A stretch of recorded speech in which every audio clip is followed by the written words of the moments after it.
Hello and welcome to Infamous, the audio podcast. This is Brandon, or Mutilus on Discord. This is Parker, go by One Who Parks on Discord. And this is Aaron, I go by Treffenwood on Discord. Nice. As usual, links are in the show notes.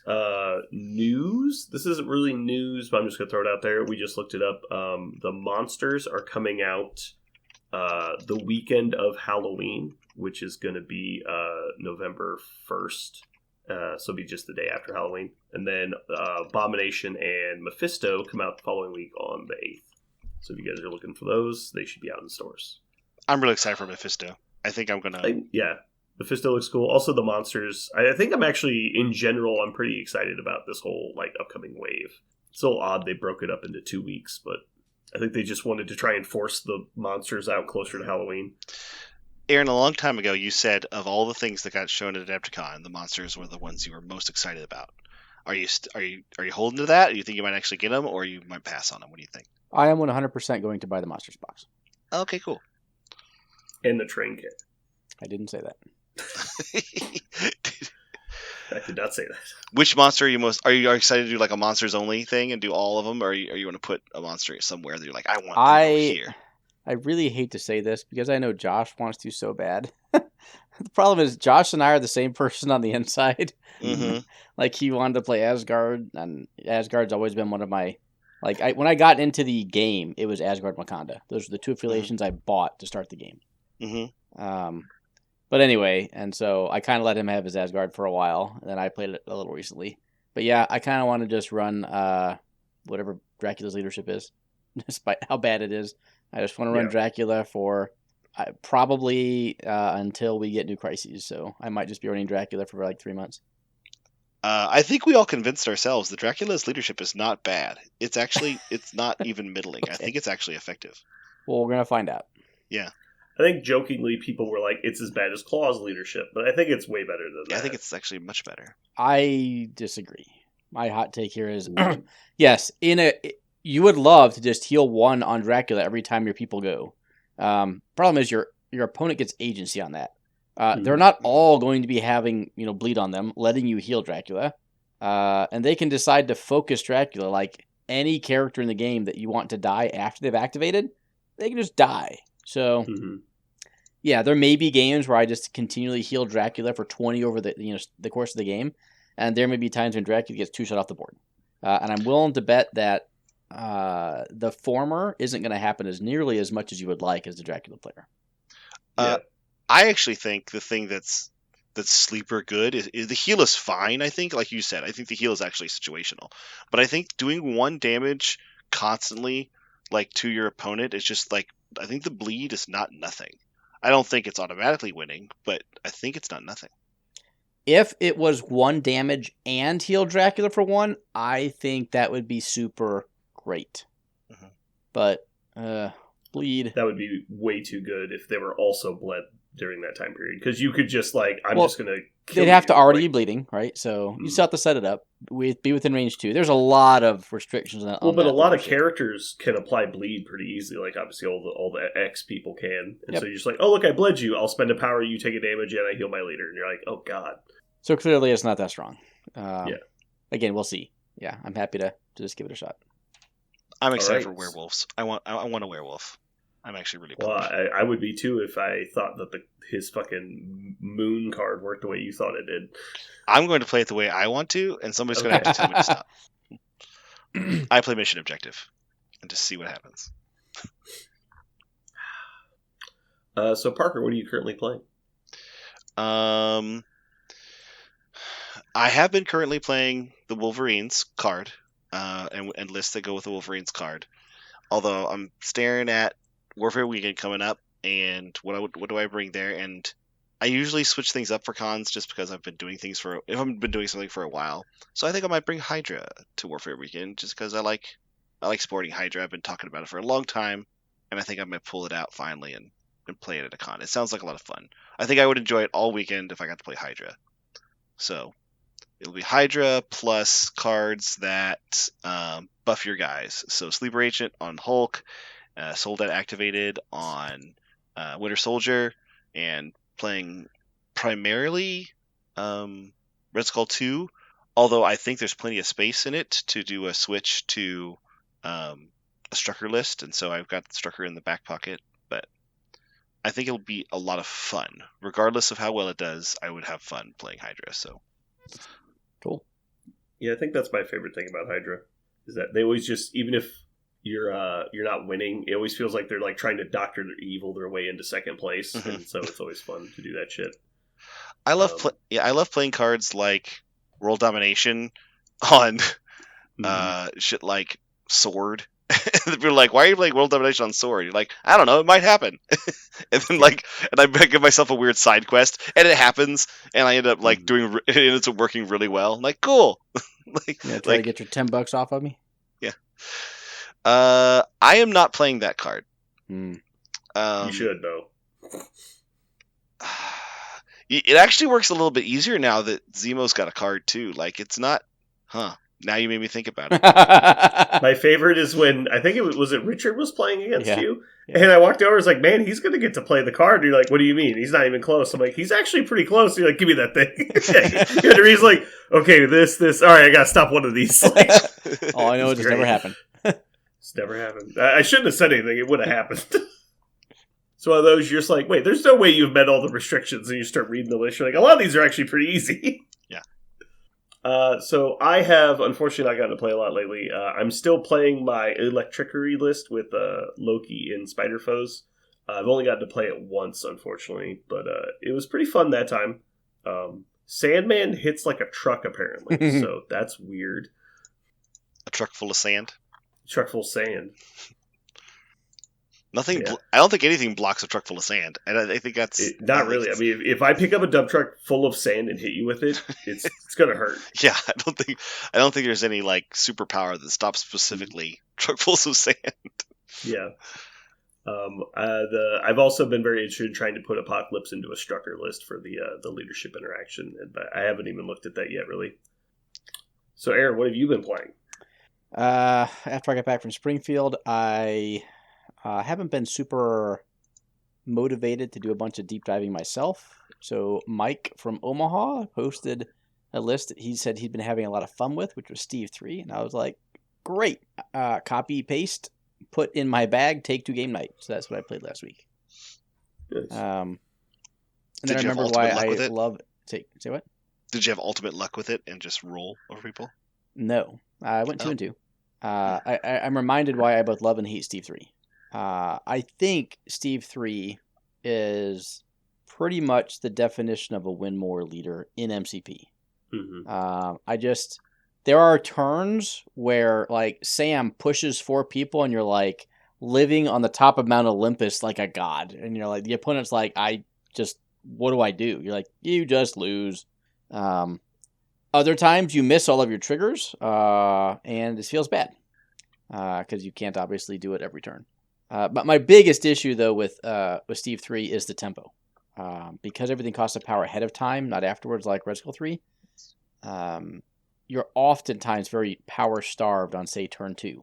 Like, Wolverine's got 2 power, so he can charge, but then he doesn't have a power to spend for Steve's leadership, which just completely negates it.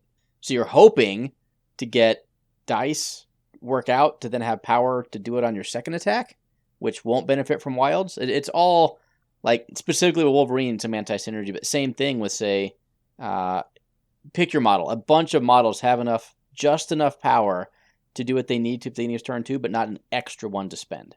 So Steve tends to be low tempo in the beginning, and then super high variance, which you wouldn't necessarily think with the ability to mod dice, but like I said, some games he's unstoppable, and other games you just lose too quickly. Yeah, I can see that. Yeah, I've had especially with how quick the games tend to be nowadays. Yeah, I've tried to play him so many times because it sounds like so much fun. You know, Wilds Count as 2 is a wonderful battle cry, and I want to say it all the time. But like you said, the lack of like early game tempo, the inability to use that early, makes me feel so sad. Like I need to pick up Steam for it to go, and the point was to try to pick up Steam. And when you don't get to, you just feel like you're chasing a tail. Yep. I don't think he's bad by any stretch of imagination. No. It's just a little frustrating personally sometimes to play. And I'm like, well, why would I want frustrating experiences that I'm putting on myself. So let's play something else. So I'm gonna switch it up for Warfare. Cool. All right. So another quick announcement: if you guys are going to Warfare Weekend, which is in St. Louis on start of November, make sure you register for your MCP events. I think there's a lot of people that have probably bought tickets but haven't signed up for events yet. So do that. That's going to take us into our next topic. Aaron, you've been looking at a new list, potentially? I genned one up 30 minutes ago. Nice. Let me talk about how we got there. So brand new, never before invented list. That's right. Nobody's ever thought of yet. So this is going to be an amalgamation of 3 different lists. On the way back from Springfield, Jeremy was, I believe, lamenting, or we're talking about like worst lists you've ever played into, and he really, really did not like my my Steve Webb's list from probably a year and a half ago, which is Steve 1 and all of the Web Warriors. Because it turns out Web Warriors who have power to do everything are fucking annoying.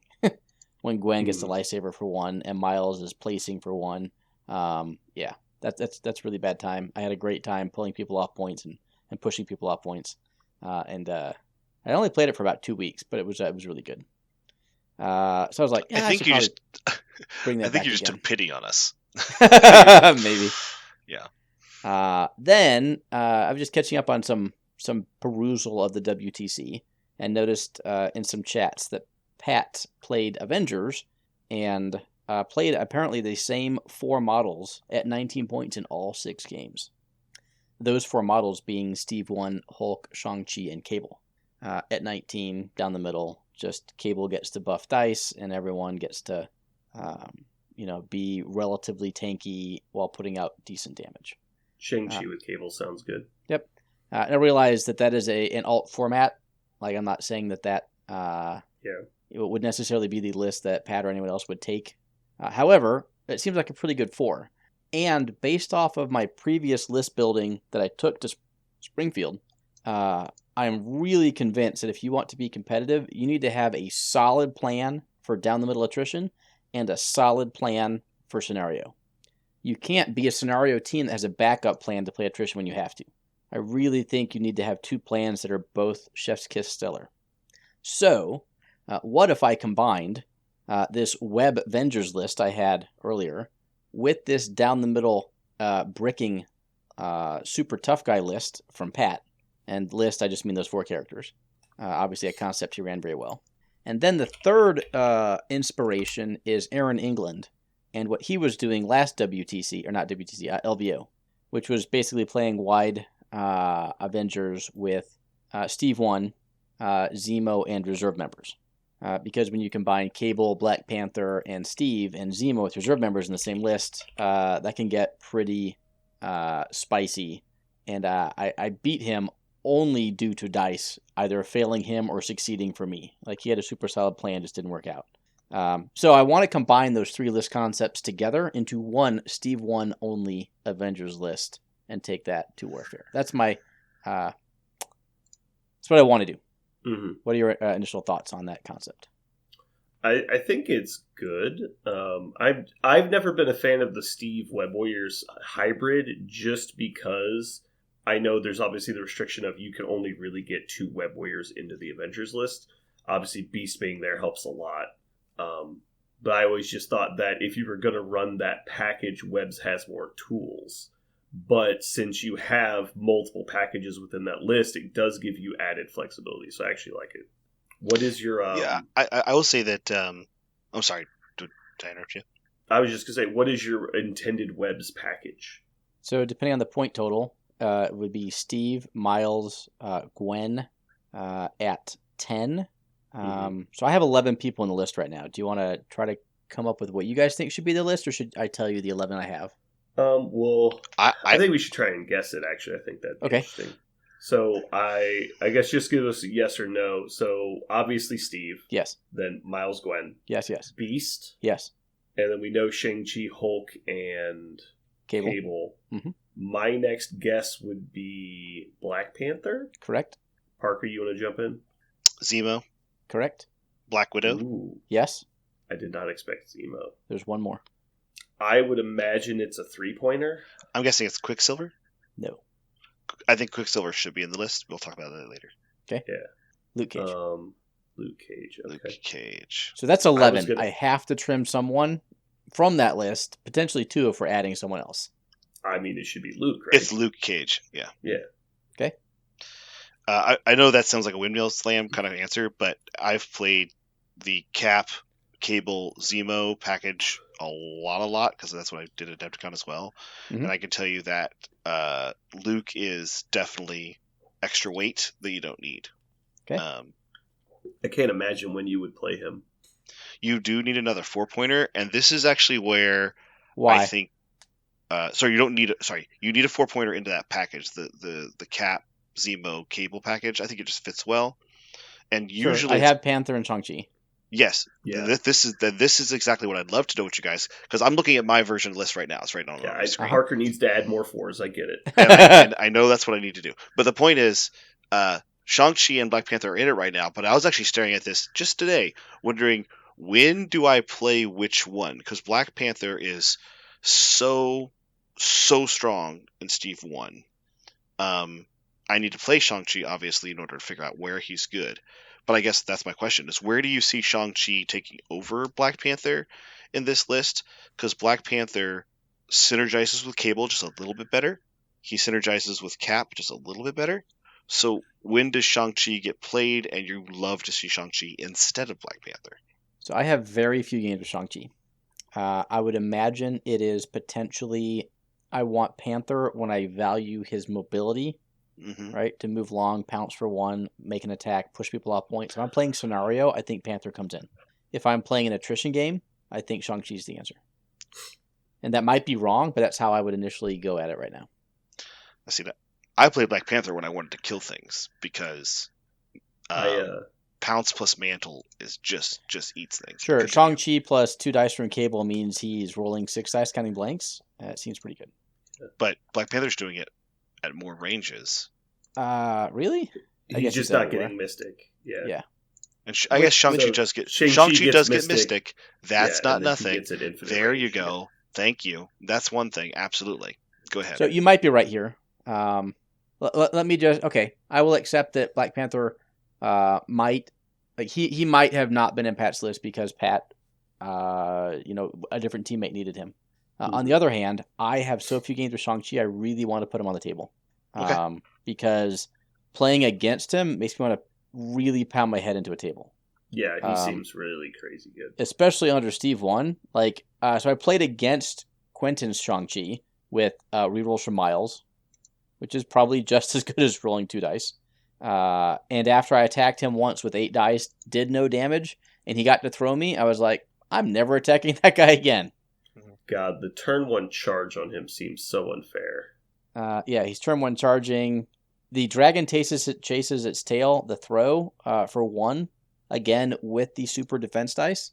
Mm-hmm. Like, put an extract on him and be like, well, either you have a steal that doesn't have to attack, or you're not going to be getting anything off of me. So Potentially. I want to put forth an option here that I know is not technically the competitive choice, but it is immediately where my brain goes in this situation, is cut Cable for Doctor Strange. Oh, God. No. Hold on. No, let me just finish the thought. Okay. Hold on.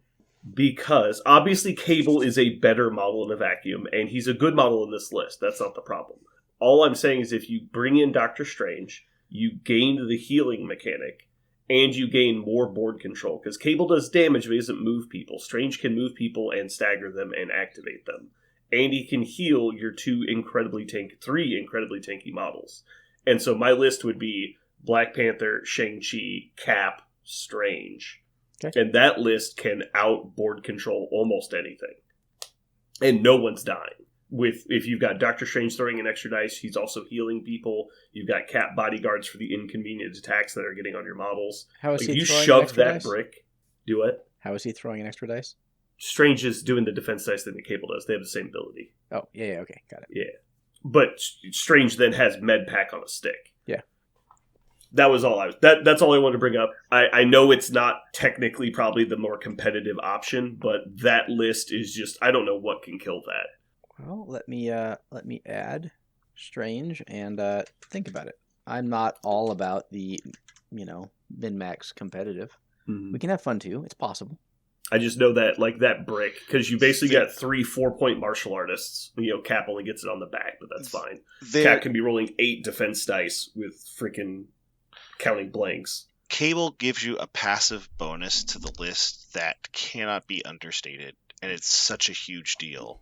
And I do not know how many other people do this, but it was such a huge part of my win conditions, is that Cable is a centered line safe extractor in Cap.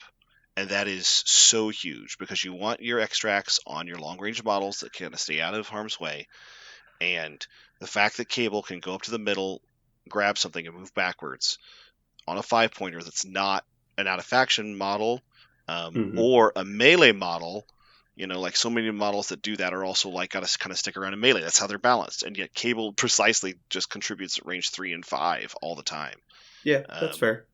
That is such a huge deal. Like I made a change at one point to King T'Challa, because I think King T'Challa is probably best in Steve 1, and it felt great. But the whole time I was like, man, I just wish I had Cable, because I was spending 5 points on T'Challa, and I wish those 5 points could have been on somebody who was also collecting Center Extract on turn 1.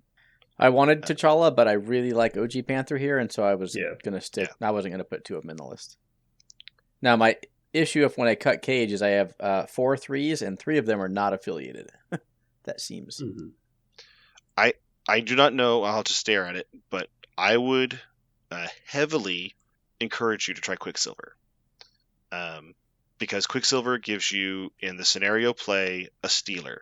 I mean, he's got Miles. Yep, that's true.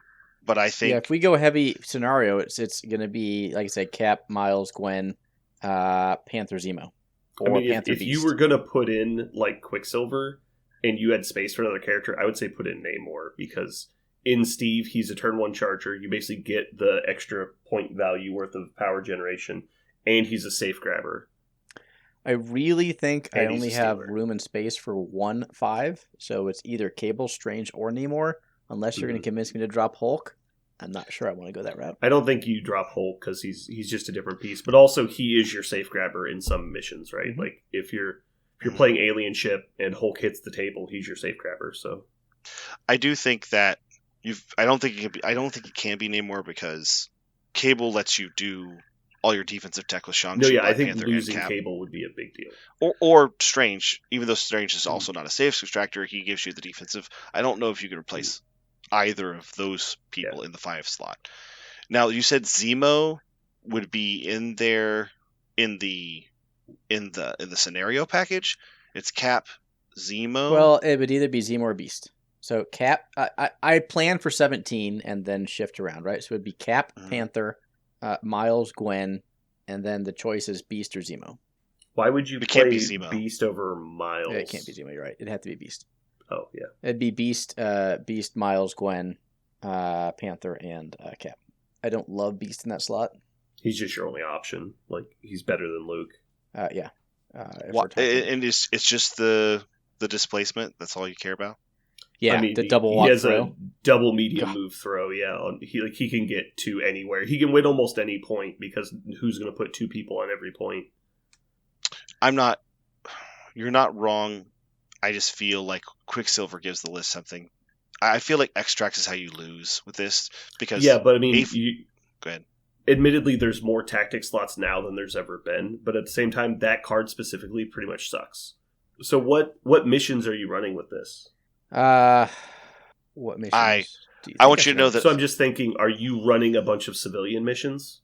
Scrolls, Virus, and Hammers. So yes, no, and no. One of the 3. Scrolls. So you can't use it on Scrolls. Nope. So Hammers is decent, but do you even play him on those missions? I played if I have prio into those missions, absolutely. Yeah. Because if I can go first, I take one with, say, either someone who's not going to die, whether it's Shang-Chi, Panther, or Cable does it successfully, whatever you want. And then I threaten the other one with Quicksilver. If he gets... Well, first of all, he can charge for 1. Mm-hmm. So he's going to charge, range 3 attack. If he does any damage, he immediately gets to play. I lied. I don't know if I would charge or not. 2. I have to get 2, so I might walk. But you do get to double tap a fair amount of the time, Yeah. which gives you more chances to hit the trigger again. Yeah, I very Bottom line, if I can commonly steal turn charged. 1, like that tempo is huge. It's enormous. Because now you're doing it at range 3, so you're back, and if you get a trigger, you might move too. It was not nothing. I played Can I Borrow That a lot over all the rounds. It happens a fair amount. Like, it really isn't that hard to use, especially in later turns, because he doesn't really use his power for anything else. You just spend 2 power and do the spender, and you're like, okay, 6 dice. What are the odds you take 0? And so he's really good at using it. It's just that, like, you're coin flipping whatever game you're going to be able to play it in, and even then, because there's 4 civilian token missions, because it's Scrolls, Spider Infected. I want to say there's another one that I'm forgetting. Senators, and then Researcher doesn't count because you can't steal it. Yeah. So there's at most 5 or 6 missions you can play it on, and he doesn't make your squad every time because there's only a few missions he's good in. Mm-hmm. It's I've not found him to be great in this particular list, but I don't think he's a bad model. It's really just, do you really want to double down on being able to solo a secure, or do you want to be able to take tempo and extract? I think in this game, tempo and extract is better, but that's me. Okay. I want to review the other Avenger 3s real quick. There's only a few of them, so, it'll take you really fast. 14. The cool thing about Beast is he never has a dead turn. He can always do something with Steve. By the way, I am not saying you shouldn't use Beast. I'm just saying. Yeah. I think Zemo's the one you end up cutting. Do I cut Zemo for... He's not affiliated. For Quicksilver? You're already running like 4 unaffiliated models. You replace reserve members with Can I Borrow That? I think reserve members with Miles would be super cute. It's adorable. So we can go over tactics card in a second. Okay, so let's put Quicksilver in and Zemo out, as weird as that sounds for now. Yeah. Which means... But hold on, just so you know, when you're doing that, we're losing the mission. The mission was try to do 3 lists at once, right? So you're just saying that the 3 lists doesn't... Yeah. I don't think you need to. I don't think you do. Well, he played Zemo with reserve members. I don't think Miles with reserve members is necessarily any worse. Right? He was just doing rerolls on top of rerolls. He was doing Namor before Namor came out. Right. Right? What if I just get to give rerolls on offense and defense for my super tanky 3 that likes to hit triggers and not die? It's not nothing. It also allows him to assemble like an Avenger, which is not nothing. Yep. So we're running Fisk, Demons, and Intrusions, mainly to try to hit the 19 and play Hulk with Fisk. Funnily enough, Doctor Strange also has a leadership, so if you did replace Cable, they would both trigger reserve member. So tactics are super easy. Right click, add all. Move on. 29 possible tactics, however, multiple restricteds. So brace and sack, assemble, survival, recal, chi mastery. Can I borrow that? Wisdom of the ancestors. Wisdom, reserve members, and we're up to 9. Survival. That was already said. Okay. You took off Barons, so I am a Baron's not. Yep. So we have 5 generic ones: brace, sack, assemble, survival, recal, and then we have right now 4 character cards: chi mastery, reserve members, wisdom, and can I borrow that? What is even worth a slot? I don't love Battle Plan. Battle Plan is actually terrible with Steve 1. Joint effort, maybe. It can be good. Vertical assistance from Natasha. That was actually something I was going to suggest. I have made great use of vertical assistance with specifically Steve 1, because one of Steve 1's biggest heals is if somebody can get him out of formation. And Black Widow can activate first, kind of out of order, and put him back in formation. Yeah, that's okay. The answer is Venomized. Oh, wait, you're playing Hulk. Yeah, the answer is Venomized. We like the Venomized Hulk. That sounds pretty good. Never mind. You're right. So, hold on. If Hulk is Venomized and receives extra dice from Cable, he would roll 3 dice? Yeah, because it's a plus and a minus, yes. isn't it? Yeah, you minus first and then plus? Mm-hmm. because his defense is lowered by 2 for the rest of the game. Yeah. So we go down to 1. Just put it back up. And up to 3. Okay. Yeah, it would only matter if you played it on somebody like Carnage who already had Energy 1. And then you'd have to check the timing of effects, but I'm pretty sure you add then subtract. Oh, really? Because this one doesn't say subtract from everything. It says the defense is now. It lowers its so this would be a stat by 2. passive effect. It would probably go first. So yeah, I wonder if you would do that. Yeah, because the other ones you're adding to the dice pool, not the stat. Yeah, I think the stat. It's like you permanently Sharpie the stat to a 1. Mm-hmm. Mm-hmm. It just doesn't matter in this case, right? Because he's Energy 3. Yep. And there's another thing here, which is Captain America can just make him. List is ready. Is it going to win Warfare? Something very similar got 4th at Adepticon with some guy piloting it. Well, I'm better than some random guy, so. Alternatively, you just play I can't beat that random guy. And, get first. Yeah, what did you say, Brandon? I said, or alternatively, you just play webs and get first. Or I could play unaffiliated and get first. That's true. I like doing that. The one thing that you will find with this list, and I think you are doing the right idea specifically with going like 2 webs characters, is what I found out of so many games is as soon as my opponent was not aggressive, Steve became a 4-point liability.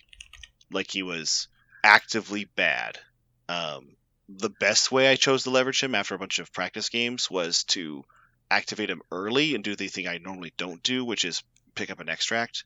He's amazing at keeping extractors alive, but I specifically would activate him early and pick up an extract just so somebody would have to interact with him. Because if I didn't, if I continued to make him a protector model with and not let him have any important extract or secures, then my opponent could just ignore him, and he was actively terrible for my win condition. So that'd be my only piece of advice. Do you know how good Steve is with the fucking hammer? Mm-hmm. That dude 6 dice bounce throws hammers with the fucking best of them. Holy shit! It's almost like they intended this. But the problem is he's pushed with a web bullet or web whatever the fuck it's called, impact webbing. Mm-hmm. As soon as he's pushed a little bit by impact webbing, he just womp womp womp. He just does it. But if he's holding the extract at that point, like, okay, you pushed me, great. Precisely. Yeah. I guess my point is just normally you do exactly the opposite, right? He's so amazing at helping you keep priority because your opponent's going to be putting shots into your characters, and so you never activate Steve and you never get an extract on him in an attrition list because your opponent's going to down him, and then you're going to be able to down your opponent and not lose priority. It feels so great on turn 2 and 3 that Steve protects your priority and protects your models. But against a scenario list, he's just a terrible liability unless you can give your opponent some reason to come into him, because man, he feels terrible against every control. Yeah. Aaron, did you consider Spider-Woman at all? No. Why not? Because I stopped at 2 4s based off of what I thought the makeup of my list was going to be. That's what I would have assumed that happened, because she's a stealth martial artist. Oh, you don't have to sell me on her. Let's sell the cast on her. Yes, she is very good. But mainly she's an Avenger, and so I was just thinking, if there was any way we could find a slot for her. I know that like your 4s are already amazing, but I am not sold on Gwen, but I want to try her. Like, obviously, she did great work when I ran this list, a year and a half ago. Game's changed. Become more deadly. Like, she just dies. On the other hand, 1-cost lifesaver, pretty effing good. So honestly, I would definitely not take Gwen out. I would take Miles out first, personally. Miles is never leaving the list. Yeah, so I refuse, in a competitive setting, if you do not have at least one Stealer in your list, you are absolutely wrong. Yeah. Unless your win condition is pure tabling. Yeah. I'm just thinking, like, how frustrating it is when you've got Gwen and Beast on the flanks, and it's just like, how are you ever going to score a side of, like, secure? It's just never going to happen. Yeah. And you're just like, fuck. Because she gets to webline turn 1, right? Double walk webline. Yeah, they both can get to the opposing back point and clear it themselves. It's just like, oh my god. It's like, so you just like, oh look, we're playing Infinity Formula. I score 4 on blue, and you're like, great. Like, that's fucking awesome. And then you have Spider-Woman in the middle, and like, back when she could just turn 1 no matter the cost and just intoxicating blast, you're like, oh great. Yeah, no, she could move up, glide for 1, no matter the cost, and spender them on the first turn, and you're like, fucking crap. Then they drop the objective, and you just go pick it up with somebody else. I mean, Anyway. you're not wrong. I could run her instead of Black Panther, right? From a pure scenario standpoint, she might actually be better. I think the question is debatable. more like, do you need... Because you're trying to do multiple things, it's harder, right? Because obviously if you were just doing the webs concept, she's already in, so it's no problem. And then I could just actually run webs if I wanted to with Miles, Gwen, and her. What's the list right now? Could you run through it again? Yep. So Cap is the leader. I have 1 6 threat at Hulk, 1 5 threat, Cable/Strange, TBD which one it is, 2 4s, Panther and Shang-Chi.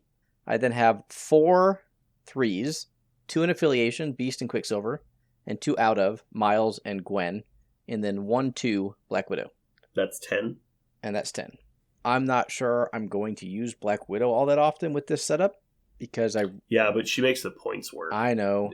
Well, I would cut Quicksilver personally for her. Because also think of it as you get Interrogate for 2. Mhm. And so, I don't know. I obviously testing, right? Like, get some games with it, see what you think. I'll get one But, day's worth. I'm always worth of hesitant. Yeah, I'm always hesitant to cut below like 4 3s. Like, I like having a lot of 3s. So Yep, 4 3s.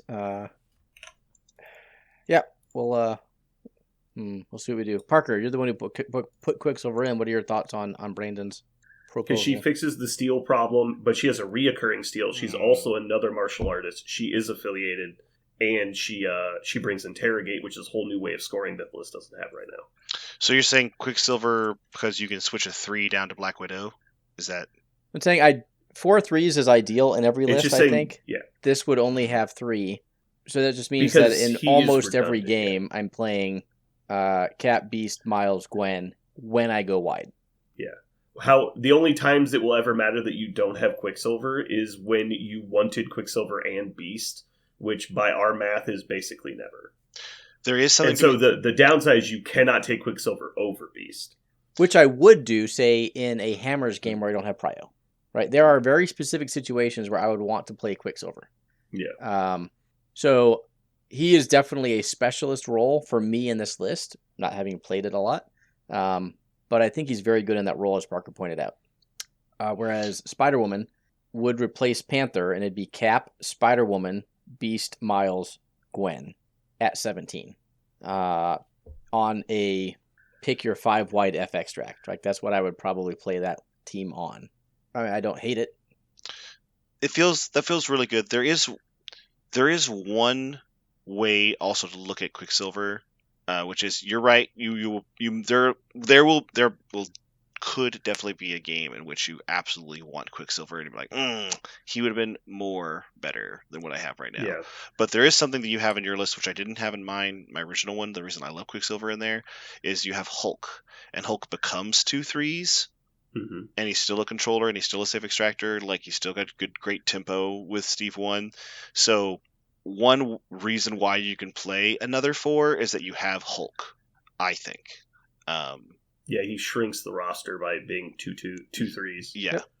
So I think because you specifically have Hulk and you're planning on playing Hulk, and Hulk is such a great tempo piece for Steve, I think Quicksilver you could put Quicksilver down for that specific reason, I think. Yeah. And in the example, like Parker said a minute ago, instead of taking Beast and Quicksilver, I'm taking Widow and Spider-Woman. Mm-hmm. Yeah. Yeah, that's okay. The first thing I thought of, is you're taking Widow instead, and so Widow is going to, fairly safe extract. Yeah, ideally I think the goal would be to not play Widow, but like you guys were saying, she brings that new card. And so it's got another tasty advantage to it in that regard. Okay, so Can I Borrow That is out, and we think that Vertical Assistance comes in? Yeah. Unless you want to play the Spider-Woman card. Nope. No. Sure? It is competing at this point with Joint Effort and Second Wind.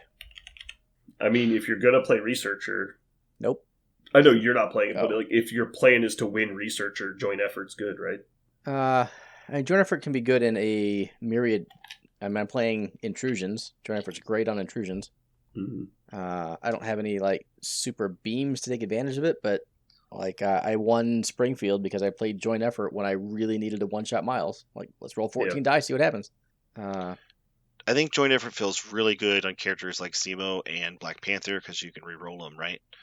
Oh yeah, So that is really but good. you're not playing Zemo anymore. But I'm playing Panther. You are playing Black Panther, so that feels. I mean, that feels. It's gonna die, right? If you can joint effort and wisdom, and it's just super dead. Okay. I don't know if you have the Joint text. effort, wisdom, mantle, the Black Panther. Yeah. Since I Just don't like think I'm going to be playing dead. Natasha all that much, I'm going to take vertical assistance off and put joint effort in. I can tell you, Okay. I picked vertical assistance as my 5th card. I think twice in Adepticon, and once it did nothing, and the other time it was amazing because I scored like 2 points because of it. So also, if you've got like cable getting mispositioned through enemy control is pretty bad because you lose your like defense bubble. You also lose bodyguard potentially. So it makes it a lot easier for them to dig people out without vertical assistance. If I end up playing Natasha in most of my games, I think vertical assistance has strong consideration to make the roster. I think this is very good. Yeah. But because of the way I'm constructing this roster, I don't think I'll be playing her often. Yeah. Obviously, that makes the card not nearly as good. Yeah, that's fair. Now, Miles is my only reserve members person. He's your only unaffiliated model? Gwen. He and Gwen. There's no way I'm playing on Gwen. Oh. I'm just wondering if that is actually worth it or if that should get cut. I think it's gone, but that's me. Okay. Sorry, Jeremiah. Did I say Aaron England last time? It was Jeremiah. You did. I did. I apologize, Jeremiah. Are they different people? Are they different people? Have we Not seen really. them at the same place at the same time before? Okay. Reserve is out and vertical assistance is in. Okay. Are you going to do your bring an extra model thing to test out Strange? Or are Sure. you just going to mentally go, would I have rather had Strange? No, I'll bring Strange and we'll try him. I guess we still have another week before Warfare, so we can wait and do predictions then. Mm-hmm. I'm still pretty excited to give the Apocalypse stuff a crack. I picked him up. I just haven't really had time to mess with it too much. I really want to kind of go into it with a clear head and not have like bias of other people telling me what's good. So I've been avoiding people talking about the Apocalypse stuff. So I want to tinker and try and find some cool combos, if I ever get time to play. Maybe I'm wrong, but I feel like whatever you choose to do with Apocalypse at this point, everybody would just be fine with. Because I don't think anyone feels like they figured him out. Maybe I'm wrong and there's a sure, but like, there if somebody tells you, so-and-so is the best death model, then you go into it with like that tint on everything. Mm-hmm. And so it's like, oh, well, if I don't play this, is it going to be as good? And so I just want to go in and look for stuff on my own. It's like card games where you're like, I'm going to build my own deck and not read the internet first. And then you accidentally come up with something that was, meta, but you came up with it on your own, so you don't feel bad about it. Well, I'm blatantly stealing shit here. Yeah. Well, you're modifying it. It's not like you're only playing what he was playing. Well, you're true. I'm giving credit where inspiration is due. I'm very excited that I'm starting to get some momentum finally on all the shit I have been working on. I have like my 4 largest projects ever I've had for printing, except for like the store terrain stuff, which was just crazy. It's like all still on the counter at the same time. And it's like all coming to a head all at once. And so I've got all these huge orders just stacked up, ready to go out. And so once that gets cleared up, I should have a lot more free time. Everybody wants their Sweetos. Their Sweetos. I'm actually in a weird crossroads when it comes to the plastic side of printing. I bought those 2 new printers, and they've been giving me fits left and right. And it's actually like, it's part of the reason I'm so backed up right now, because I've been messing with those nonstop. But trying to decide if I want to upgrade the material I'm printing the boxes in, so that way you don't have to worry about them like getting left in your car, and they'd be more rugged. But they wouldn't be as good of a finish, and they would take way longer to print, like 4 or 5 times longer to print. Obviously you've got to decide what's best for your business, but if you could say this is more, rugged and, you can deal more with, a changing environment, I think people would definitely gravitate towards that product. Mm-hmm. I know I would, because even though I've tried really, really hard to keep my Sweetos box like out of the sun, just the other day I realized, I was like, oh man, I've got to go into this store. It's like, 88 degrees outside, and I can't hide this box anywhere. So it's just gonna have to. I'm just gonna have to hope that I don't take a long time in this store and it doesn't warp at all. And I did. Yeah, I think even but- if you just like it'll be fine for like 10 minutes. It's only usually when you leave outside for like hours, Mhm. and it's just like baking in the car that it starts becoming an issue. But yeah, I don't know. I'm still looking at it. Did you guys watch the new Agatha show? Not yet. Yeah, I haven't either. No news. I don't know anything No about news. it. I'm too busy like right now. It's all about anime, man. I'm not such a hard anime. Yeah, fan. If I'm watching something, there's a lot of good anime that just finished and is also starting soon. And Yeah. so I'm not going to spend the podcast talking about that though. But Yeah, it's good. Also, been reading a bunch of I, comics. Oh man, they just finished up some stuff in the comics, and I yeah. haven't told you about it yet. I'm really, really excited to tell you about it because it's specifically Doom related. Yeah, there's a big Marvel event coming at the end of November, and it's focused squarely on Doom. Nice. So Very nice. this is a Marvel podcast. I can spoil it for you a little bit. It's Doom has, and I can tell you the story later, acquired the mantle of Sorcerer Supreme. Mm-hmm. And he did it being in a very Doom fashion, right? He forced Stephen into a corner, and Stephen abdicated it. And so Stephen made him promise, you can't keep it. You must give it back to me once you've saved the world, because it's this dire situation. And he goes, very well, I'll give it back when I save the world. And he goes, okay. And so he does it. He does this amazing spell. They beat the big bad guy. And then Stephen says, all right, it's time to give it back. And Doom goes, I said I would do it when I've saved the world. and then he dismisses Stephen Strange, and then proceeds to save the world according to Dr. Doom, which means the whole Marvel universe will be basically remade. It's not like reality warping technology. He's just going to do it. And so his solution is Emperor Doom. He's going to become Emperor of Earth, and he can do it better than you can, and he's going to solve the Earth's problems. And that's what the new big Marvel event is. And I'm very, very, very excited to see what Emperor Doom is. Is the mantle Sorcerer Supreme a thing? Yeah. I thought it was just a title. No, it's a magical. It's not just a magical title. It comes with like extra abilities. Oh. Okay. Access to more stuff. Like he has the Eye of Agamotto and all that kind of stuff. Oh, like he gave him that? Mm-hmm. That seems like an oversight. Yeah. Well, he did it because Stephen's one of the things I love about the Stephen Strange Dr. Doom relationship is that Stephen really respects Dr. Doom, and Dr. Doom really respects Strange. Like they actually do respect each other because they're both very, very, very strong wizards, and they have almost a working relationship, the two of them. However, Dr. Doom just has too much of an ego to be that selfless person to save the world in the way that the Sorcerer Supreme is supposed to, and so that's why he's always been barred from doing that.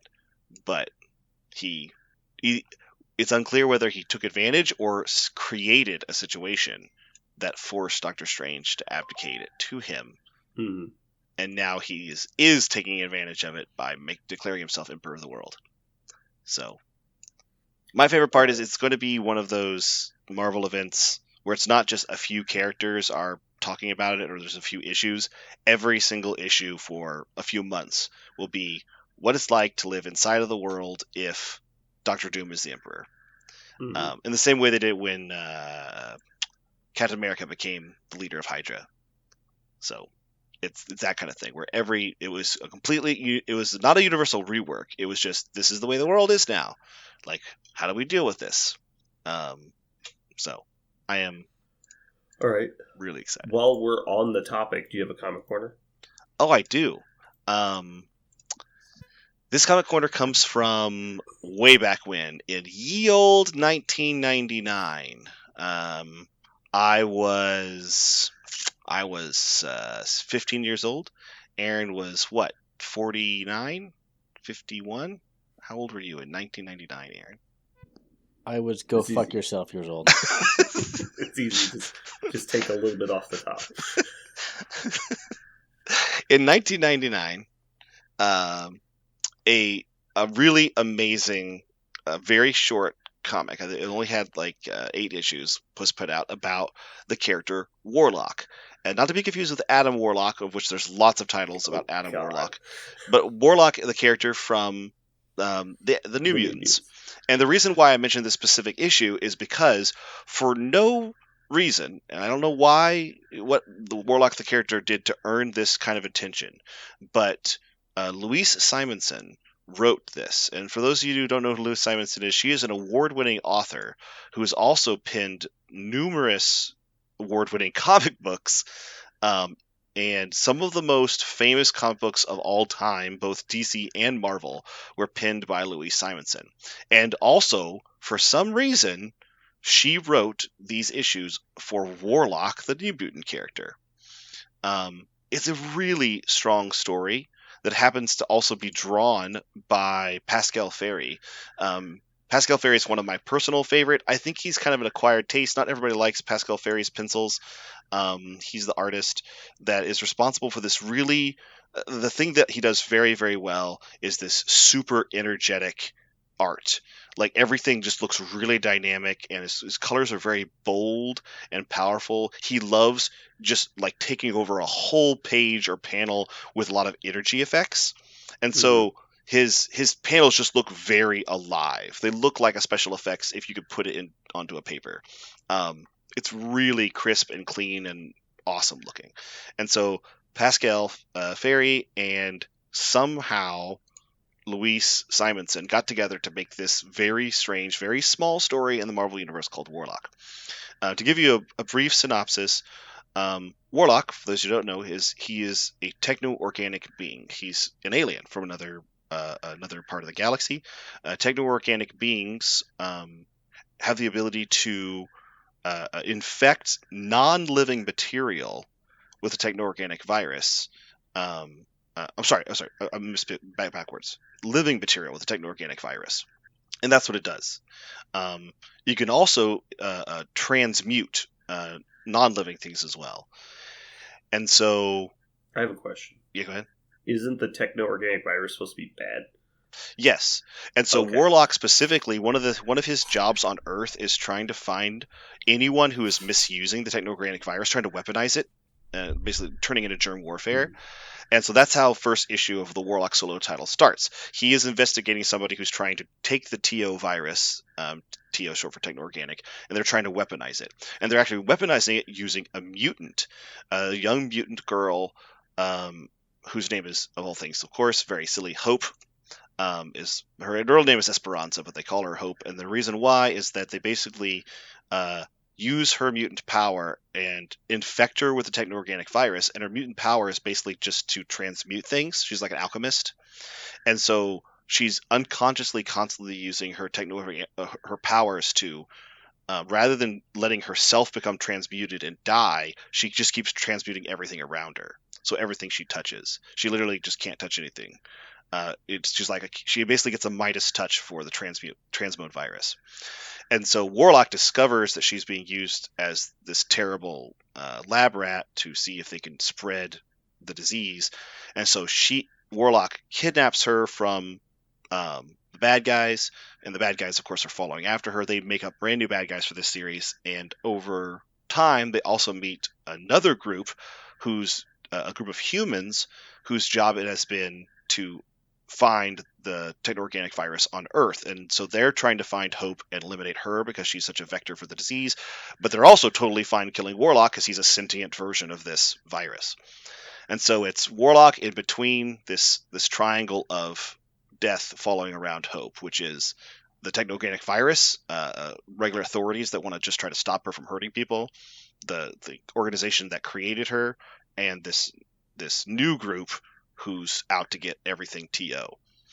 It all culminates with his dad, Warlock's the sire, which is they don't really have children. They're more like a virus fathers. Basically, he's just a genetic mutation of his parents. Mm-hmm. And his parents take notice of him on Earth because of all this transmode material that's collecting. And he has to manage that. It's a really, really fun to read if it sounds like really interesting, like little part of this thing that's been in the background of a lot of things. Like Cable has the TO virus. What does that fucking mean? You know, Warlock's made of this stuff. What does that mean? There's a lot of. So can like Warlock control the virus? Yeah, functionally, yeah. So can he like take it out of people? No, because once it's like in someone, basically all he can do is eat them. It's bonded to them. Yeah, he can literally eat them. So what the transmode virus does for techno-organic beings is it turns anything into their food.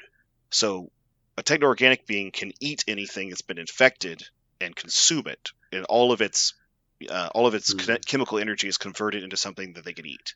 Think of it's kind of like their digestive enzymes is literally what it is. And so human beings are trying to use it to weaponize it because it has some other cool properties, like it makes you more resistant to damage and more resistant to age. And so like other techno-organic beings and cyborgs and sentinels and all that kinds of things have tried to co-opt it before. But Warlock is an alien made of the stuff. That's the originator of the viruses. This group of alien beings. Okay. But he specifically learned the value of human life and wants to protect it and doesn't want the TO virus to take over everything. And he does not want his dad to come to Earth and try to use the TO virus to eat all matter on Earth. So. Can they do that? It's not like they're just not sustaining themselves. Like, do they get more powerful if they eat like a whole planet? Yes, they literally get bigger and larger, and they grow that way. And this is not in this Warlock fluff, but later on, this is a pretty cool thing.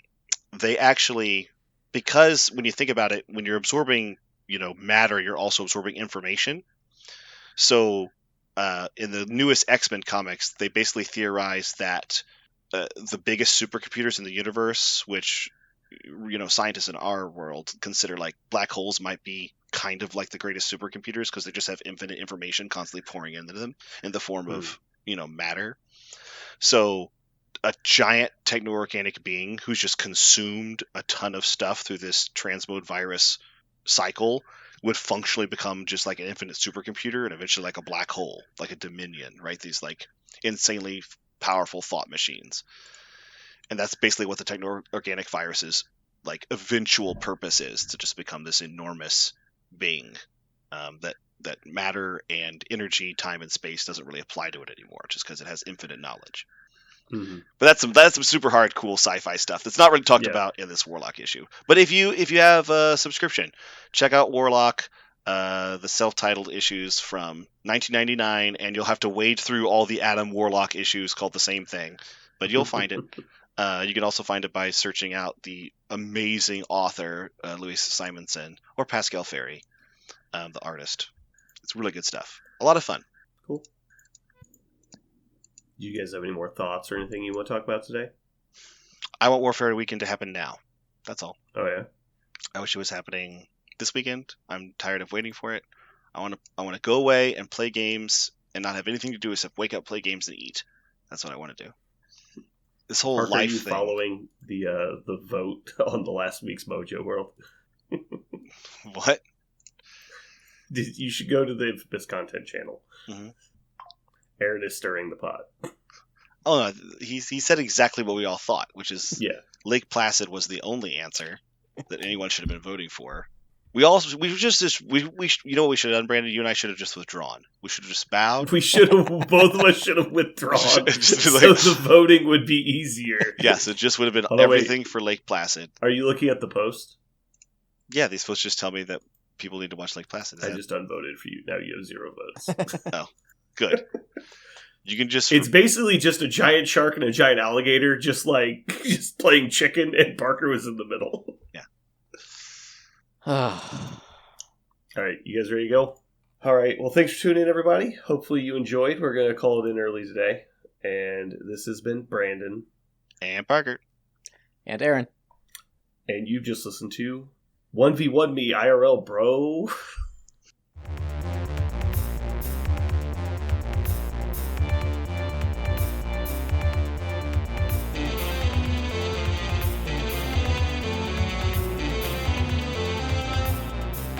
So what are we going to call this thing? I got it. Okay. Incredible, new, fantastic, astonishing, mighty, original, uncanny, sensational podcast. I'm just gonna put down Infamous.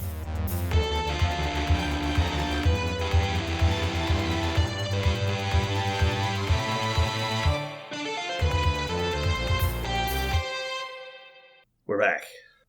We are. I would like to take this moment while we're in the pre-ramble, or post-ramble, what we call it now. This is the pre-ramble. I would like to give a shout-out and a response. In our Discord, one of our listeners, the amazing John, mentioned that on our last episode, we made some comments about Warhammer 40k. And I think he took umbrage with it. And John, I want you to know that I am taking responsibility.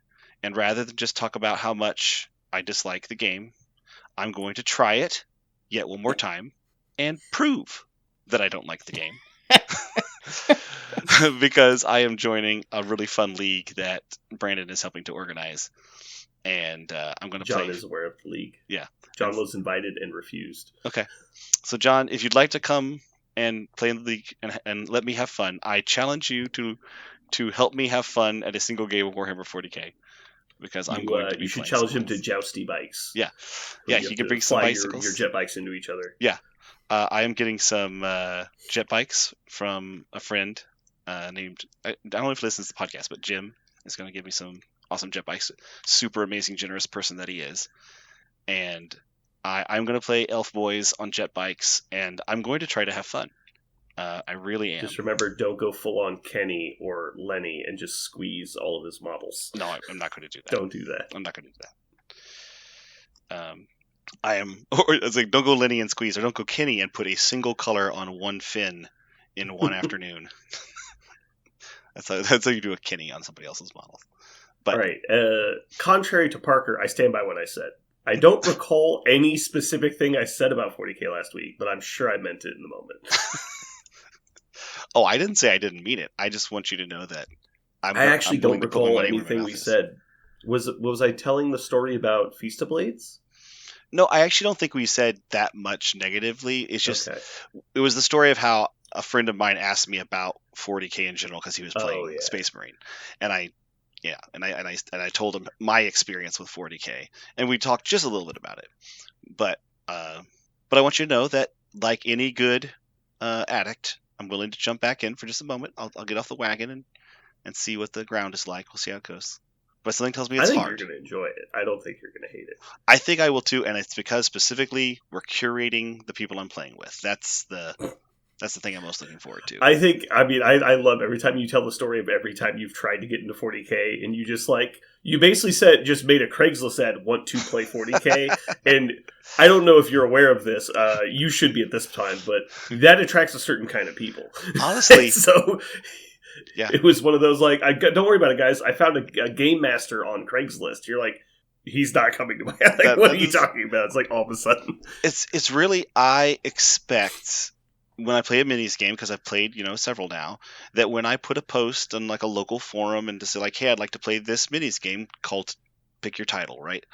And somebody goes, sure, I'll play, and then I have a good time. It happened with my original minis game, Mech Warrior. It happened with Monster Apocalypse. It happened with X-Wing, War Machine. Like, the list goes on and on. But every time I've done that exact thing in 40k, it was just the most disappointing 2 hours of my life. And so I am really excited for this to not be that. And that's what I wanted to tell John. I'm really excited for 40k to not have this. This is the only experience I have in 40k.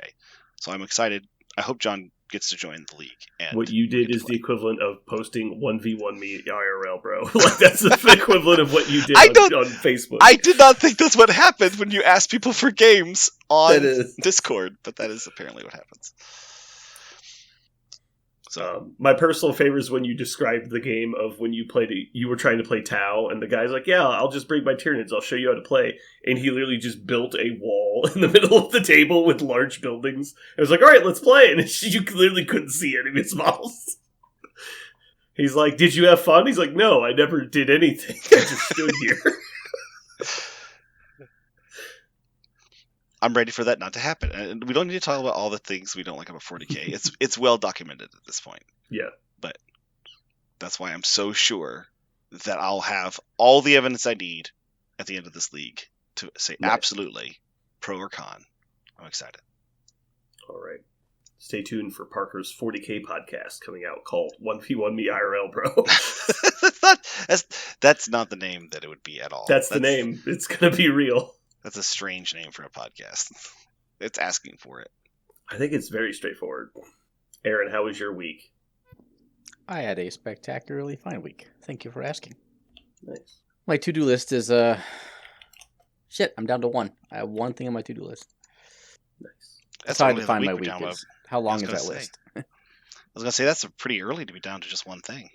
Well, I normally have a couple things every day. Mhm. Yeah, just down to one. Productive. Got about 45 more Paragon levels going to Diablo 4. Then I'll be done with that game. I don't wish I hadn't have bought the expansion, but goddamn, is that not a great game? Go back a couple syllables. What did you say you were doing in Diablo? So I have about 45 more Paragon levels to go in Diablo 4. Paragon know. levels. Yes. Diablo 4 has a 60 level cap now, after which you grind 300 Paragon levels to get further incremental upgrades on your character. After 200, shit gets pretty grindy. I bet. Dude, just getting to 40 was hard originally. Yeah, well, it seemed like getting to 200 was totally fine in terms of the progression. Obviously, it got slower, but you still felt like you were leveling up at a decent clip. You were able to, you had a, hey, I'm going to hit that node, and it takes me 10 to get there, and after an afternoon of playing, you'd have it. Now, if I have a node 10 away, it's days of playing to get there. Yeah, that's rough. Which is fine. I have other issues with the game, but it is not a complete waste of money, right? It's given me something to do. I haven't disenjoyed it or not enjoyed it, but I would not get a raving recommendation based off of other what I consider to be issues like itemization, build diversity. I'm doing. Guess how much damage I'm doing per hit, Parker? Just throw out a number. So you start doing like 4, right? Yeah. You do 4 damage when you have your character that like starts out. 4,200. Okay, I'm doing a fast attack build, so the damage per hit shouldn't be pretty high. Okay. It's in the billions. What? Yeah. Billions. The highest I've seen number that pops up on my screen was 203 billion. And there are people out there who have gotten into the hundreds of trillions. I am by no means a Diablo 4 savant. I'm just saying that the build I have that is nowhere near min-max geared end level is shredding endgame bosses in less than a second. Probably less than 0.2 of a second. It is fucking stupid. Just because of the multiplicative effects of Yes, it's because things. all of their effects, synergize in such a way that they're absolute dog shit until you hit, like, you understand and are able to just lock them all together, and then it goes from dog shit to unbearably godly. Yeah, it literally is an exponential increase if you can make it the proper, like, gates of multiplication. So it really does make the game unfun, because you're not incrementally making your person better. You're just like, oh, I finally got that one unique I needed. Let me slot that in. You're like, oh, I guess I will increase difficulty times I hit the max. Okay, I guess we're done with this game. And that's where I'm at now. I very quickly went from, beating the campaign to nuking endgame bosses. And like, that should have probably taken longer than that. Yeah. But it didn't, and now I'm just grinding levels. Why? I don't know, but... Yeah, I remember when Spence was playing Diablo 3 on Xbox, and he joined a game with some random dude online who was hacking, and so he had cranked the difficulty up past where it was supposed to be able to go to let the game drop higher level gear. And so he ran around there for like 30 seconds, realized the guy was hacking because none of the numbers made sense, but he picked up a bunch of gear while he was in there, and so he just leaves the guy's group, goes back, and he's like looking at the gear, and it's like 100 times better than what you're supposed to be able to get because all the numbers are cracked. And so he puts it all on. He's doing like 24 quintillion damage with his shield bash on his Crusader, and he's like, yeah, it kind of just ruined the game for me because I can't bring myself to delete the items. And I was like, fucking loser. And so he's like, I'm just running like the hardest possible like rift you can run, and I just stand there and they die from my thorns damage. I'm like, great. Yeah. So, I am really, really, really excited about Path of Exile 2 next month, though. So, Nice. if you don't hear from me for a while, it's either because I'm really happy playing Path of Exile 2, or it didn't meet hyped expectations, and I've committed suicide. And you don't need to worry about me ever again. Ritualistic seppuku. Yes. Now, it will be one or the other. It is not going to be a blah experience. Okay. Okay, sell me on why Path of Exile 2 is going to give me a very different experience, or tell me why it's very similar to something else, but I like it anyway. Just give me a... Different than what? Than a massage? Sure. It's going to be very different than a massage. No, I guess... It's another action RPG. It's a top-down action RPG, right? Like click-around RPG? Yeah. Okay. Yeah. So... It's hack and slash? Right. So... The game, I guess I understand the game input is more of click a letter, click a number, and then click on the screen. It happens there. Click on the bad guy, you auto attack. Right? I'm following right. You are correct. Okay. So, you have talked so much about Path of Exile. It must not be the gameplay. It must be something else, because otherwise it feels like the gameplay is very similar to your Diablo, clones. So what is it about? It's just executed better because Path of Exile is like a spiritual successor to Diablo. Diablo 2. Just like Diablo 2. And it's been developed over like the last 10 or 15 years. They kept innovating in the game, and now they decided to re-release a new game that is based on that premise, like all the lessons they've learned up to this point. So I have never played Path of Exile ever, so I don't know how it's different, but I have played Diablo 2 a lot. So I want you to do this real quick on your computer. I want you to Google Diablo 4 skill tree. Okay. And the first website that popped up was clearly just porn. Image but the search, second one asked you to pick a class, like pick anyone. Yeah. So I see it. Are you looking I'm at that? At it. Mm-hmm. Okay, so you pick a core skill, and then you pick a second skill, and there are a couple things that you can customize those skills in various ways. Right? Yeah. It's not bad, but it's very linear in how you progress your character. Right? Right. Okay, now I want you to Google Path of Exile skill tree. More of a Jesus tits. You what is this would monster? Fucking love to min-max a character on that skill tree. Yeah. So the class, air quotes, the class you play in Path of Exile just determines where you start on a sphere. Yep. Where and then you can grow. You can grow your class in any direction. You can go anywhere, and some of those nodes are like, I'll call it super nodes. It will change fundamentally kind of how your character can do things and interact with the game. Mm-hmm. So how you are able to build from, you start off in the middle circle, but on one of the outer rims of that circle, right? Yeah. So you can be a barbarian with a bow or that uses magic, but the barbarian starts off next to the like life and armor nodes, if you will, in that tree. Mm-hmm, mm-hmm. So, that's the fundamental difference. Diablo is 1000% for casual players, right? You can just pick up Diablo and you will be nuking endgame bosses in a heartbeat. Path of Exile is more roguelite and hardcore.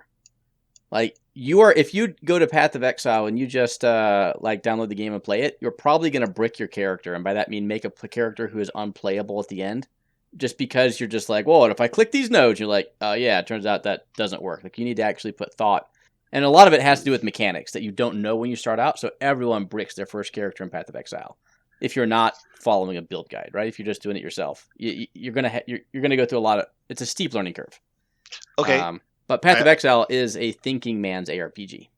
So the other thing I noticed is, unlike, I'm sure Blizzard games are all about like, yeah, go ahead and reset as many times as you want. Play a new thing tomorrow. Play a new thing the next hour. I'm guessing because you said the roguelike element is, I'm guessing specifically, you don't get to respec. There's just... You can. It used to be harder. So they're going to take Path of Exile, which is a very hard to get into game, and make it a lot newer player friendly with Path of Exile 2. So you will be able to use gold to respec at various cost points, supposedly easier in the beginning and more expensive as you get further on. Okay. I don't know a lot. I've just dabbled into the Path of Exile 2 news because I really want it to be an interesting, new, and immersive experience, as opposed to me knowing everything going into the game and trying to rush my character to max level. So all I've heard is will be newer player friendly. Respecs are a possibility. That is the one thing about a game that really makes it or breaks it for me, and maybe everybody was like, you're weak sauce, but I feel that if I can't respec a character, I've really struggled to continue playing a game because I love to explore and I love to try something new, and I will definitely play a character really hard to level 100 and then to the new game plus keep playing them, but eventually I go, I wonder what a bow is like, and I want to pick it up, and the thought of going back to level 1 is just I think what happened when I turned 28, I just stopped. It's like I'm never going to build new characters. Like I'm just going to, I want to play this character. I want to do it with this character. I don't want to have to go. That's back why I to really liked Rift. You could just insta respec wherever you were standing. Yeah. Like I want to be a lightning wizard now, and you just like okay, and I don't click the buttons. And I'm totally fine. I'm actually, you know what's funny is I'm totally fine with somebody saying a reset brings you like you don't get like passive bonuses or something. You have to rework those up or something. That's fine. Like I've played games where you have to work hard to get all the benefits of that class, but instead of starting at square 0, you're starting at square like 50, right? If you're in a scale of 100. I mean, I haven't played Path of Exile in years, but every time they came with a new league, they'd have some changes to that skill tree, and they would give everyone a free respec because they messed with your skill tree. They give you a free respec. So respecs were definitely not a. You could respec in Path of Exile. The roguelike functions were more when you died, your XP reset. You lost all of your gained XP to the level you were at. So if you were 90 and a half and you died, you went down to 90. Oh. Or maybe you just lost 10%. I forget what it was. Anyway, it became non-trivial. In fact, I don't have a level 100 character in Path of Exile. Because to go from level 96 to 97, you had to play for 13 hours and never die. And in Path of Exile, that was difficult. As opposed to Diablo, where I just fucking hit a button and I never die and I kill everything, right? See, that's really cool. I do like that. The part of roguelikes that make me, die and I get a serious consequence for that doesn't bother me at all. Yeah, Path of Exile is darker and a little more roguelike, but not completely. So anyway, I really... Plus, it was made by a relatively small company, indie-ish at the time, that ended up making a free-to-play game that was just so good that they took off. So I have a lot of respect for the game itself and the company behind the game. Anyway, without being too much of a fanboy. Yeah, I know Path of Exile is very well liked in the communities. Yeah, and it's free, Parker. 100% free. It's not necessarily the game for everyone, but it is good. It's free to play. That stuff. Oh, so there's like microtransactions for shit and stuff? Is that how there are non-pay-to-win microtransactions. Okay. Cosmetic stuff? Yep, cosmetics. Yep. Well, so every season I would buy some microtransaction as a means of supporting the company. Usually stash tabs, but occasionally some wings or something. Well, it says I'm looking at the words here, and one of them says druid, and another one says monk, and so I'm probably going to play this game because that's really all I need to see. Usually, is the word druid in a game, and I just like playing that character. Yeah. And again, I don't know what Path of Exile 2 is going to have in store. I just know I'm excited for it. Oh, the sorcerer has electricity. Yep, probably down. I really only need a couple game effects to let me click the same button over and over and over again. I didn't really get into WoW until I finally decided to play Horde, and I turned on Shaman. I was like, oh, this is where the lightning bolts are, and for some reason I can cast lightning bolt a million times, and I always am very satisfied by that. I know that sounds really lame, but it is. I just love it. So whichever class lets me cast lightning bolt more, I'm in. Not gonna lie, this one does excite me more than Diablo did. I'm excited. This is interesting.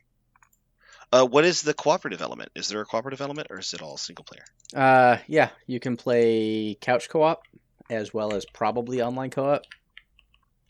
Yeah, I guarantee you can make it. They can make a party online and then play with whomever. It will probably be console independent then. So I'm guessing you can play on a console. I could play on a computer. I have this really nice computer that I'm recording this podcast on. I will always play on a computer because I'm a fucking adult. Generally speaking, I love consoles, but for these kind of games, I've only ever played them on PC because I really like clicking on the screen for action RPGs. Yeah, I can't imagine trying to joystick your cursor around on a map. That just seems tedious. I have been told that Diablo 4 feels awesome, feels great on Xbox. Yeah, because you're generally just holding down the buttons. I'm guessing. So nothing else matters. I never played it, so I don't know. Look, I'm holding right trigger and my barbarian is spinning. I did it. You're like, good job.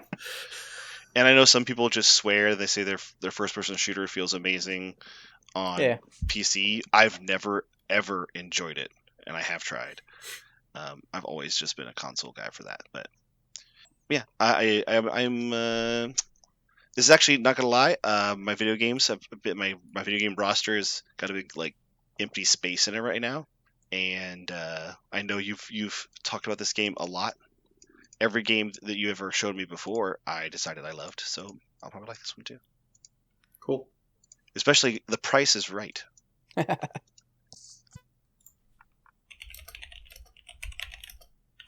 All right, let's go ahead and jump into Mojo World. This week on Mojo World, we're doing movie remakes. It has to be a remake of either a TV show or a film, specifically not a sequel but a reboot. All right. So this week, due to Parker's astounding 0 votes, he gets to go first. All right, Parker, what's your one and only good one that you were able to find? I am really excited about this one. I'm going to go with Dredd. Oh, you fucker. I thought you had missed it. Nope, did not. It was not going to make it back. Yeah. I've seen that movie now. I think I've seen that movie in the modern era. I think I've seen a lot of older movies many, many times, but I think I've rewatched that movie 18 times. The movie is so good. I know I've said this on the podcast before, but my favorite quote ever about the movie is, "Tune in to watch Carl Urban act circles around Sylvester Stallone using only half his space." I was like, "Yep." The bottom half. There's not only even the eyes. bottom half of his face. Yeah. All right, Aaron, what you got for us? I will see you a Dredd and raise you a Fugitive. What is the remake? Who's in the remake? Harrison fucking Ford. That's a remake? Yeah. It is. The original Fugitive, was before that. Cool. 1960s, I think. I've seen that. All right, so I got 2. Let's see. Well, Parker definitely took my number 1, so I gotta go down the list here. Let's see. I'm gonna go with Dawn of the Dead, and I don't think anybody else will take this one. I think that one's safe. And then I'll go with Spider-Man: Homecoming.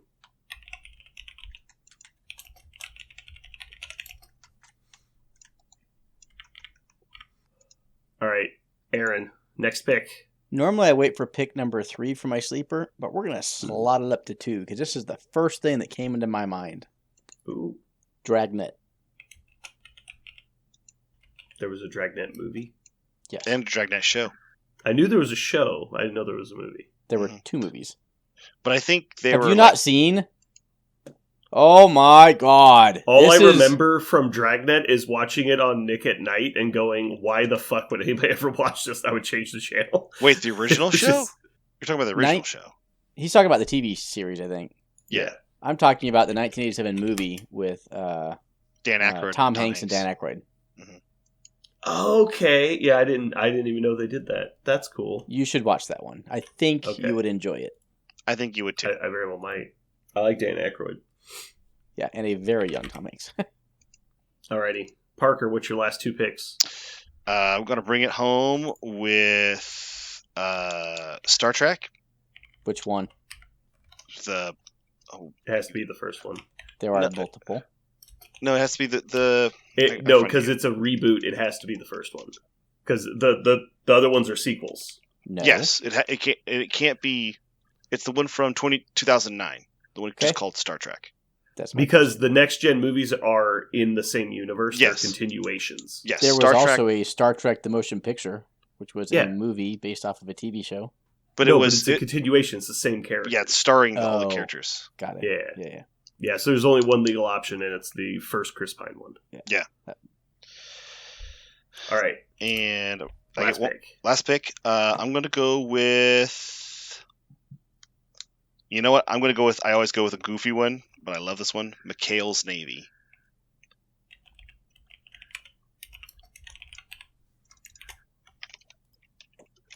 The 1997 one. I've not seen that. I'm going to go next with what is not a winning pick, but it's a fun pick. I'm going to go with The Fall Guy, 2024, only because it exceeded my expectations when I watched it this summer. I've heard good things about that. It was I haven't had a chance to watch it. generally a good, you're happy you spent that 2 hours watching that movie. Yeah. So The Fall Guy. There you go. All right. There was a lot of good options still on the board, actually, but I'm going to go with one of my favorite sci-fi movies, The Time Machine. I don't know, there's something about it. It's just, I don't know, it just feels like what a sci-fi movie should be like. It is fun. I like those movies that, like, get you thinking a little bit. Yep. All right, so that's our picks. Honorable mentions. I looked this up, and I don't know that it's actually true, but it said Ocean's 11 is a reboot. Mm-hmm. And I had no idea that it was. Yeah, the original one was a Sinatra movie, wasn't it? Yeah, it was a Rat Pack was like the group. Other honorable mentions, I Am Legend I almost picked, and Gone in 60 Seconds. But they're both kind of like silly movies. Yeah. But my honorable mentions, this one almost made it. The Mummy. That's a remake? The Brendan Fraser one, yes. The original one is like an old school horror film. Oh, but that's like not the same. Yeah, they're not remaking The Mummy. That's why I didn't. It's just called The Mummy. That's why I didn't do it. Okay. But the one that's actually a remake that I really liked the original one was Mission Impossible. Okay. Yeah. But that's the one what I was talking about. I was like, I don't think anybody even thinks about the show anymore because there've been so many movies that have completely like defined it. But the first movie has a lot of callbacks to the show. Mm-hmm. But I picked McHale's Navy. I picked because it's my favorite Tim Curry movie, and I love Tim Curry. My favorite Tim Curry movie is Clue. Have you seen McHale's Navy? No. Tim Curry plays the bad guy, Major Vladikov, and the thing that's wonderful, you know how Tim Curry does this wonderful like cringe face where he gets really upset. So every time anybody contacts him, he goes, "Oh, Major Vladikov, the second most famous terrorist in the world." They're always like super excited, and he's just like, "Ugh." He hates that he is the second most famous, and so that is literally every time anybody says his name, they also remind him that he's the second most famous. A similar story to that. There's a superhero novel series I read. It's terrible. I do not recommend anybody reads it. It was just something I got on when I had Audible credits, but there's a alternate universe superheroes group, just like Marvel MCU. But the Flash in that universe is called the Bronze Medalist because when he was 14, he ran in the Olympics and he got third place, and it stuck. But he only got third place because there was two other super speeders there that were like in their 20s, and he lost to them. And then he's since then won like 190 gold medals for running, but they still call him the bronze medalist. So every time he's in a scene and they're like, bronze medalist, he's like, if you call me that one more fucking time, I will beat the shit out of you. He hates the name so much. My last two honorable mentions, I actually really wanted to pick these, but I just didn't get to them. 21 Jump Street and Starsky and Hutch. Alrighty, we did it. I like that one. Let's get some fun picks. Surprising amount of movies I have not seen, though, that apparently I need to. Are you guys ready to do this? So ready. So ready. Alright, here we go.